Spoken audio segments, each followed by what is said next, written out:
This is a Jerusalem cricket, and I'm holding one in my hand. It has hooks on its legs, which are spiky and sharp, and could latch onto almost anything it wants to climb on. It has a pair of sharp mandibles that can break human skin if disturbed, and I'm going to be simulating its life for 30 days. Let's see what happens. Let's start on Jerusalem cricket biology. They are stout, flightless insects that can burrow into the ground in almost any substrate. They are founded in western North America, notable for their large heads, digging adaptations, and unique communication methods, such as tapping their abdomen against the soil to attract mates or just to communicate. Right now, my Jerusalem cricket has a plastic cup as its home. It looked very cramped and unnatural, so I will begin to build a terrarium for it. I began to fill up the bottom layer of the glass aquarium with rich soil, a perfect substrate for the cricket to burrow in. It has thousands of microorganisms, such as springtails, mites, etc., that could keep the soil clean and would be amazing fertilizer for when the cricket has droppings. Next, I began to pour sand in the terrarium because it gave a natural mix of colors in nature.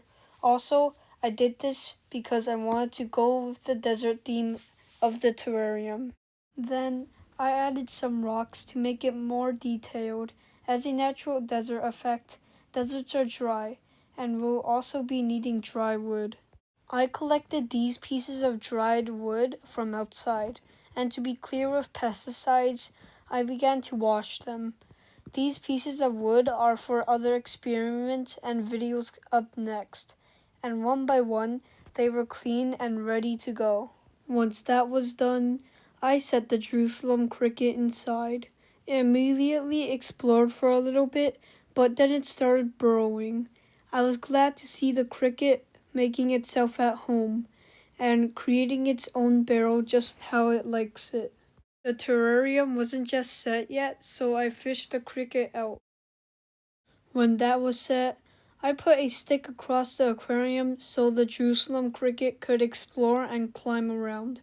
I added some leaves for the cricket to consume because, as you know, they are decomposers and eat dead carcasses and leaves. The terrarium looked very nice, and I felt like it was ready to move the cricket in. This time, it will see it as an upgrade. I put the cricket down into the terrarium. It sort of just stood still there. I feel like it was meticulously examining its area. Then it was on the move, exploring almost every crevice it could sneak into.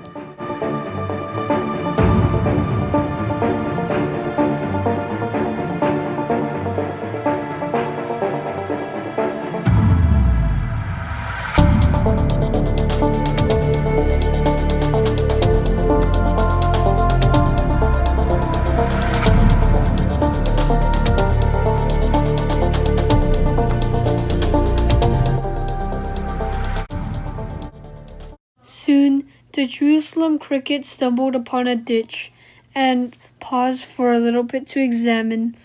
Then it got into action, clearing and burying as much dirt as it could.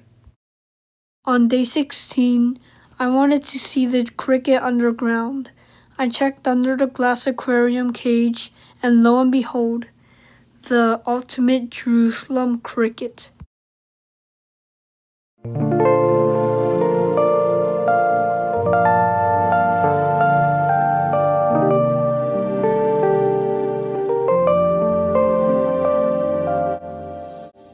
I watched as the Jerusalem cricket tried to dig its way out of the flashlight light. It was just so nice to see the cricket again.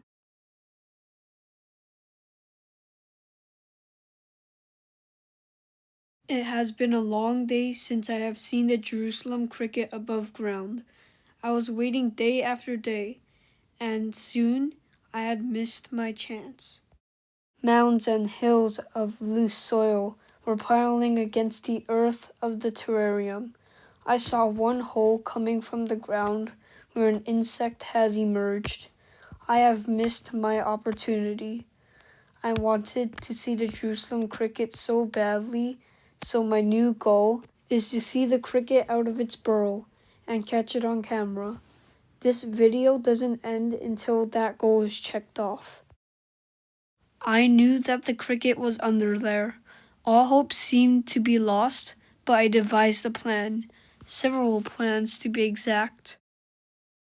With only 5 days until the end of the simulation, I began to work, hastily but carefully. My first plan was to lure the cricket out of the burrow with some fresh-smelling food. This would include some Cheerios, fruit, and other snacks that I brought from Trader Joe's. Once I gathered all of my resources, I began to carefully place them one by one inside the terrarium.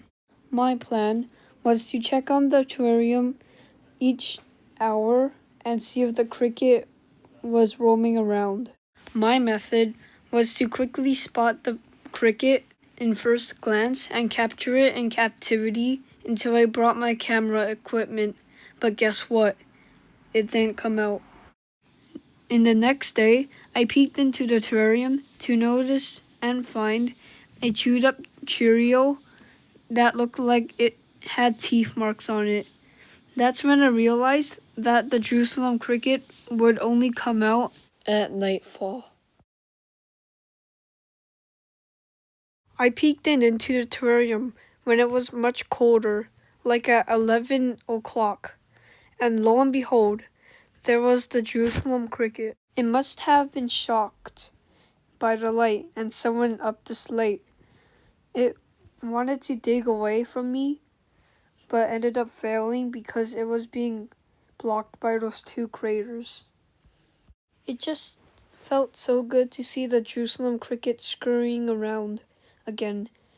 It just kind of made me feel a relief because I couldn't see the Jerusalem cricket for like 3 days straight and I thought it may have died.